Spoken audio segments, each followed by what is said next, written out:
नमस्कार दोस्तों, यूरोप में राष्ट्रवाद इतिहास का आज फर्स्ट लेसन स्टार्ट हो रहा है हुआ। तो आप लोग से यही रिक्वेस्ट करेंगे कि ज़्यादा से ज़्यादा शेयर करें, है ना, और सभी को जानकारी दें कि इतिहास आपको पार्ट 1 स्टार्ट हो चुका है। सबके पास, हमारे कोचिंग को हो या ना हो, सबके पास वीडियो शेयर करें। ठीक है, आपसे एक शिक्षक यही रिक्वेस्ट करता है कि वीडियो को शेयर करें। अगर चैनल पर नया है तो सब्सक्राइब जरूर कर लीजिएगा। ठीक है, तो पहले जानेंगे इतिहास के बारे में। ठीक है दोस्तों, इतिहास कहते किसको है? तो लिखा जिनका प्रत्यक्ष या अप्रत्यक्ष रूप से वर्तमान से संबंधित होता है उसे हम लोग इतिहास कहते हैं। ये ध्यान रखिए, प्रत्यक्ष और अप्रत्यक्ष। ठीक है, वर्तमान से संबंधित उसे इतिहास कहते हैं। नेक्स्ट जानेंगे कि इतिहास के पिताजी के है, तो नाम है हेरोडेटास। डोटस है, हेरोडोटस। यहाँ तक कंप्लीट। अच्छा, अब आएंगे हम लोग का चैप्टर का नाम है यूरोप में राष्ट्रवाद। यूरोप कहते किसको है, ध्यान रखिएगा। तो कोई पूछेगा यूरोप कहाँ है, तो लिखेगा यह महादेश है। क्या बोलेगा? यह महादेश है। पृथ्वी पर कितना देश होगा सर? 250। कितना होगा? 250। कितने भागों में बांटा गया? 7 भागों में बांटा गया है। क्लियर? यही आप लोग का क्या है? यूरोप है। अब जानेंगे कि राष्ट्रवाद है क्या, राष्ट्रवाद कहते किसको है। तो ध्यान रखिएगा, राष्ट्रवाद कहते किसको है? जिसमें भौगोलिक, सांस्कृतिक और सामाजिक परिवेश में रहने वाले जो वाहक होते हैं उसी को हम लोग राष्ट्रवाद कहते हैं। फिर समझेंगे, राष्ट्रवाद क्या है? भौगोलिक, सांस्कृतिक और सामाजिक परिवेश में जो रहते हैं, जो एकता का वाहक होता है उसी को राष्ट्रवाद कहते हैं। यह तीनों आपस में मिल जाएगा तो उसी को कहते हैं एकता, आवाहक, उसी को क्या कहते हैं? राष्ट्रवाद कहते हैं। फिर समझिएगा, राष्ट्रवाद क्या है? भौगोलिक, सांस्कृतिक और सामाजिक में एक साथ रहते हैं, यानी एकता का वाहक मिलता है, उसे हम लोग राष्ट्रवाद कहते हैं। अब कोई तुमसे पूछे कि भौगोलिक क्या है, तो सभी देश के लोग। सांस्कृतिक, इसका समान मतलब सभी भाषा के लोग वहां पर है। सामाजिक, सभी धर्म के लोग। यह तीनों आदमी जब मिलकर रहता है तो उसको एकता का वाहक कहते हैं। यहाँ तक कंप्लीट। राष्ट्रवाद आप लोग को याद हो गया है ना? क्या बोलिएगा? भौगोलिक, सांस्कृतिक और सामाजिक जिसमें एकता का वाहक हो उसे क्या कहते हैं? राष्ट्रवाद कहते हैं। अब अगला देखेंगे छोटू कि राष्ट्रवाद का बीजारोपण कैसे हुआ। तो राष्ट्रवाद का बीजारोपण 1789 में हुआ। ठीक है, कहाँ पर हुआ? यूरोप में हुआ। किस काल में हुआ? पुनर्जागरण काल में। आपका यूपीएससी और बीपीएससी में 100% हम ये चैलेंज ठोक रहे हैं। अगर ये बीपीएससी यूपीएससी में नहीं आएगा, चाहे बिहार पुलिस में नहीं आएगा, तो वीडियो मत देखिएगा। ठीक है, अब ध्यान रखेंगे राष्ट्रवाद का बीजारोपण। कोई पूछेगा राष्ट्रवाद का बीजारोपण कब हुआ, तो है ना 1789 में हुआ। क्लियर? कहाँ पर हुआ? यूरोप में हुआ। किस काल में हुआ? पुनर्जागरण के काल में। कोई दिक्कत? अब राष्ट्रवाद का बीजारोपण, राष्ट्रवाद का बीजारोपण बीज जैसे कब हुआ? तो 1789 में हुआ। कहाँ पर? यूरोप में। किस काल में? तो पुनर्जागरण के काल में। कोई दिक्कत? अब आएंगे नेपोलियन का पूरा नाम। अब यहाँ से स्टार्ट होता है नेपोलियन। आपके देखिएगा बगल में एक फिगर मिलता होगा नेपोलियन का। तो नेपोलियन का पूरा नाम क्या होता था? नेपोलियन बोनापार्ट है। क्या है? Napoleon Bonaparte. वह अपने जिंदगी में कभी हार मन में नहीं किया है। तो यहाँ पर लिख दिया कि जिंदगी में कभी नहीं हार माना। तो आता है क्वेश्चन कि वह कौन सा शख्स है या कौन सा वह व्यक्ति है कि वह जिंदगी में कभी हार नहीं माना। तो आप बताइएगा, नेपोलियन बोनापार्ट ऑप्शन आएगा। ठीक है, वह कौन सा व्यक्ति है या कौन सा वह शख्स है कि जो जिंदगी में कभी हार माना ही नहीं। वह कौन सा है लड़का? तो नेपोलियन बोनापार्ट। कोई दिक्कत? चलिए, अब आगे कि भारत का नेपोलियन किसे कहा जाता है। याद रखिएगा, भारत का नेपोलियन उसे कहा जाता है कि जो जिंदगी में कभी हार ना माने। तो एक उसका नाम घोषित कर दिया जाता है, समुद्रगुप्त कहा जाता है। क्या कहा जाता है? समुद्रगुप्त। ठीक है, ये भी आता है क्वेश्चन कि समुद्रगुप्त किसको कहा जाता है। तो बोलिएगा नेपोलियन को। किसे? नेपोलियन को। जो हार न माने उसे क्या कहते हैं? समुद्रगुप्त कहते हैं। अगला जानेंगे कि किस राज्य को भौगोलिक नाम की परिधि से बाहर निकाला गया था। जर्मनी और इटली को। ठीक है, जर्मनी और इटली को। अब कहिएगा जर्मनी और इटली कहाँ पर? तो यानी कि यूरोप से संबंधित है। किससे संबंधित है? यूरोप से संबंधित है। मेरे दोस्त याद रखिएगा, घबराइए मत, भागने की कोशिश मत कीजिए। अगर एक बार अगर समझ गए इतिहास तो समझ लीजिए कि आपका लाइफ सेटिंग कर देगा। चलिए, किस राज्य को भौगोलिक नाम की परिधि से बाहर निकाला गया? तो जर्मनी और इटली को। ये किससे संबंधित है? यूरोप से। कोई दिक्कत? अब क्या कि यूरोप का चैप्टर है सर, तो यूरोप में ना जर्मनी और इटली होगा। ये ध्यान में आ गया। चलिए, अब आगे आएगा कि नेपोलियन का पतन किस राज्य में हुआ। पतन मतलब उसका समाप्ति। ठीक है, क्लियर? तो लिखा नेपोलियन का पतन किस राज्य में हुआ? तो यूरोप में हुआ। कहाँ पर हुआ? यूरोप में। कब? तो 1815 में उसकी सत्ता समाप्त हो गई। कोई दिक्कत? अब क्वेश्चन इस तरह आता है कि नेपोलियन की सत्ता कब समाप्त हुई? तो 1815 में हुआ। क्लियर? किस कहाँ पर? यूरोप में बताइएगा। अब आते हैं ऑस्ट्रिया की राजधानी कहाँ है सर? तो वियना में है। ऑस्ट्रिया की राजधानी कहाँ होगा? वियना में होगा। कोई दिक्कत? अब वियना सम्मेलन अब आगे आएगा। वियना सम्मेलन कब हुआ? तो 1815 में। जैसे इसका सत्ता समाप्त होगा नेपोलियन का, उस तरह आपका एक वियना सम्मेलन हुआ 1815 में। किस तरह मोदी जी जाते हैं, है ना, सम्मेलन में किसी के, कभी अमेरिका बुलाता है, कभी ब्रिटेन बुलाता है, कभी फ्रांस बुलाता है, कोई बांग्लादेश बुलाता है, उसको सम्मेलन कहते हैं। उस तरह वियना सम्मेलन का हुआ 1815 में। कौन कौन सा राज्य उसमें शामिल हुए थे? तो ब्रिटेन, रूस, प्रसा और ऑस्ट्रिया हुआ था। सम्मेलन में कौन कौन हुआ था? ब्रिटेन, रूस, प्रसा, ऑस्ट्रिया। क्लियर? अब याद ध्यान रखेंगे मेरे छात्र, ऑस्ट्रिया के चांसलर, ऑस्ट्रिया के चांसलर किसे कहा जाता है? तो याद रखिएगा मेटरनिक को। किसे कहा जाता है? मेटरनिक को। मेटरनिक का चित्र भी दे देंगे आप लोग को। क्लियर यहाँ तक? ठीक है ना? फिर से देखेंगे वियना सम्मेलन कब हुआ था? तो 1815 में हुआ था। ठीक है, जिसमें ब्रिटेन, रूस, प्रसा, ऑस्ट्रिया आया था। क्लियर? अब आएंगे ऑस्ट्रिया के चांसलर। ऑस्ट्रिया के चांसलर कौन है? मेटरनिक। कौन है? मेटरनिक। अब कोई तुमसे पूछेगा कि मेटरनिक कैसन आदमी हवन, तो कहिएगा का घोर प्रतिक्रियावादी शासक था। वो कैसा आदमी था? घोर प्रतिक्रियावादी शासक था। अब यहाँ पर होगा तो लुई 18वां कहाँ के राजा बना? तो फ्रांस के बना। कहाँ का राजा बना? फ्रांस का।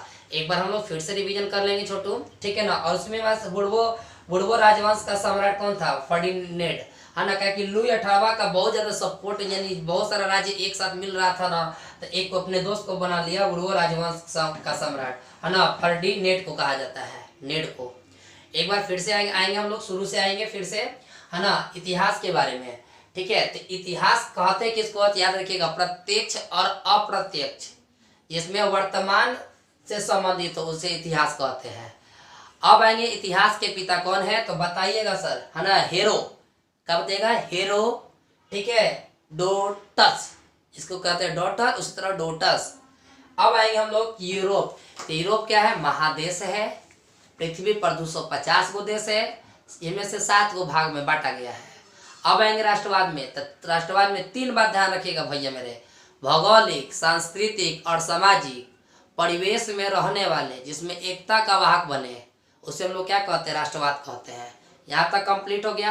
अब कोई तुमसे पूछेगा भौगोलिक मतलब, तो कहना कि वह सब सभी देश के लिए, ठीक है। सांस्कृतिक मतलब सभी भाषा के लोग, सामाजिक मतलब धर्म के लोग, सभी धर्म के लोग जब एक साथ मिल जाते हैं उसी को हम लोग एकता का वाहक कहते हैं। यहाँ तक मेरे भैया कंप्लीट। आगे चलिए अब राष्ट्रवाद का बीजारोपण कब हुआ था? 1789 में बोलिएगा। 1789 में कहाँ पर? तो यूरोप में। किस काल में? तो पुनर्जागरण के काल में। याद रखिएगा कि बीजारोपण कब हुआ था राष्ट्रवाद का? तब बोलिएगा 1789 में हुआ था। कहाँ पर? यूरोप में हुआ था। यूरोप में फिर किस काल में हुआ था? पुनर्जागरण के काल में हुआ था। यहाँ तक कोई दिक्कत? अब आते हैं, यहाँ से शुरुआत होता है नेपोलियन की कहानी से।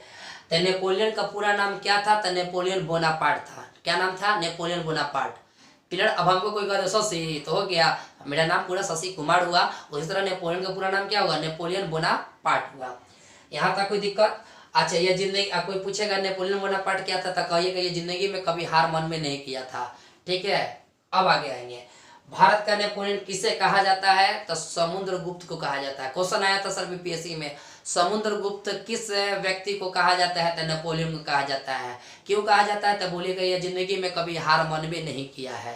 ठीक है, अच्छा अब आएगा, किस राज्य को भौगोलिक नाम की परिधि से निकाल दिया गया? तो याद रखिए जर्मनी और इटली को, जर्मनी और इटली को। अब कोई पूछेगा जर्मनी इटली कहाँ पर है? तो सर कहिए कि यूरोप में। कहाँ पर? यूरोप में। यहाँ तक तो आपको कंप्लीट हो गया होगा। चलिए अब आएंगे कि नेपोलियन का पतन यानी सत्ता किस राज्य में हुआ, है ना? किस राज्य में हुआ? उसका पतन किस राज्य में हुआ? तो चैप्टर का नाम क्या पढ़ रहे हैं? यूरोप। तो यूरोप में ना हुआ है। कब? 1815 में। कोई दिक्कत? अब आते हैं कि ऑस्ट्रिया की राजधानी कहाँ है? वियना में। कहाँ पर है? वियना में। अब वियना में हो गया तो वियना का सम्मेलन भी जान लीजिए कि वियना सम्मेलन कब हुआ था? तो 1815 में। आपको वो देश मिल गया था सर? 4 गो। तो ब्रिटेन, रूस, प्रसा, ऑस्ट्रिया। फिर से ब्रिटेन, रूस, प्रसा, ऑस्ट्रिया। यहाँ तक कंप्लीट। अब आते हैं कि ऑस्ट्रिया के चांसलर कौन है सर? मेटरनिक है। क्या है? मेटरनिक। मेटरनिक के भी बारे में बताएंगे, घबराने की बात नहीं है।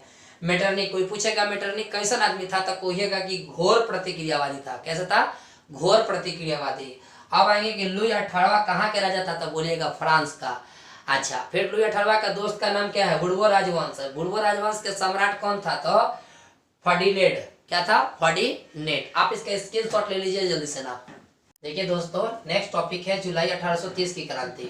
ठीक है दोस्तों, आपसे रिक्वेस्ट है कि बार बार आपसे रिक्वेस्ट है कि आप लोग रिवीजन करते रहे, कॉपी कलम लेके बैठते रहे, और सभी को ये बात याद रखिएगा दोस्तों, यह यूपीएससी और बीपीएससी से आपका कम चैप्टर नहीं है।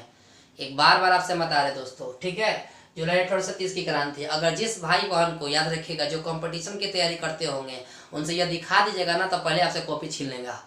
ठीक है, तो प्लीज आप लोग ध्यान रखेंगे अच्छा से कि कैसे आप लोग को याद रखना है। जुलाई 1830 की क्रांति में क्या है? चार्ल्स 10वां, ध्यान रखेंगे, चार्ल्स 10वां एक नाम है। ठीक है, चार्ल्स 10वां एक निरंकुश एवं प्रतिक्रियावादी शासक था।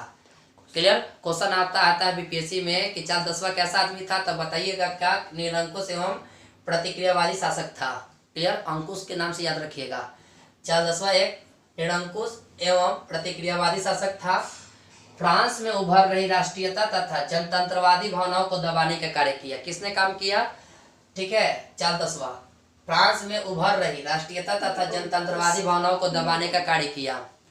कोई दिक्कत? हम चलिए फिर उसके बाद से 25 जुलाई 1830 ईस्वी को कोगो देश चार अध्यादेशों द्वारा उदार तत्वों को गला घोटने का प्रयास किया। कौन चार देश था? बताए थे ना आप लोग को, ब्रिटेन, रूस, प्रासा और ऑस्ट्रिया। ये चार अध्यादेश को गला घोटने का क्या किया? प्रयास किया। ठीक ना? किसने किया? चार्ल्स 10वां ने किया। कब किया? 25 जुलाई 1830 को चार अध्यादेशों द्वारा उदार तत्वों को गला घोटने का प्रयास किया। क्लियर? अध्यादेशों के विरोध में पेरिस में क्रांति की लहर दौड़ गई। क्या दौड़ गई? क्रांति की लहर दौड़ गई। कहां पर? पेरिस में। तो यह क्वेश्चन आपको आता है क्या सर यूपीएससी में कि पेरिस में क्रांति किसके द्वारा दौड़ी? तो बोलिएगा चार्ल्स 10वां के द्वारा, है ना? चार्ल्स 10वां के द्वारा। अब आएगा फ्रांस में 28 जून 1830 ईस्वी को गृह युद्ध आरंभ हुआ, है ना? कोई पूछेगा कि फ्रांस में गृह युद्ध कब आरंभ हुआ? फ्रांस में गृह युद्ध कब आरंभ हुआ? तो बताइएगा 28 जून 1830 ईस्वी को। ठीक है, इसी के नाम पर पड़ गया कि तुम्हारा जिसे जुलाई 1830 की क्रांति कहा जाता है। ठीक है दोस्तों, आगे कि चार्ल्स 10वां फ्रांस की राजगद्दी त्याग कर इंग्लैंड पलायन कर गया। चार्ल्स 10वां फ्रांस की गद्दी को त्याग कर इंग्लैंड पलायन कर गया। ठीक है, और बुर्बो वंश का अंत हो गया। जब चार्ल्स 10वां भी अपना त्याग कर दिया गद्दी को, तो बुर्बो वंश भी क्या कर दिया? बुर्बो वंश का अंत हो गया। क्लियर? तब उसके बीच में कौन आया सत्ता संभालने के? लुई फिलिप आया, जो पेरिस की सत्ता को संभाली। क्लियर? एक बार फिर से आते हैं, कोई पूछेगा कि जुलाई 1830 की क्रांति समझाइए, तो बोलिएगा चार्ल्स 10वां एक निरंकुश एवं प्रतिक्रियावादी शासक था। यहाँ तक कंप्लीट। दूसरा लाइन में याद रखिएगा, फ्रांस में उभर रहे है ना राष्ट्रीयता तथा जनतंत्रवादी भावनाओं को दबाने का कार्य किया। किसको दबाने का कार्य किया? तो राष्ट्रीयता एवं जनतंत्रवादी भावनाओं को दबाने का कार्य किया। यहाँ तक कंप्लीट। थर्ड में बोलिएगा कि 25 जुलाई 1830 ईस्वी को, है ना, चार अध्यादेशों को गला घोटने का, है ना, चार अध्यादेशों द्वारा उदार तत्वों को गला घोटने का प्रयास किया। अब आते हैं कि अध्यादेशों के विरोध में, ठीक है, चार अध्यादेश हो गया, तो अध्यादेशों के विरोध में पेरिस में क्या दौड़ गई सर? क्रांति की लहर दौड़ गई।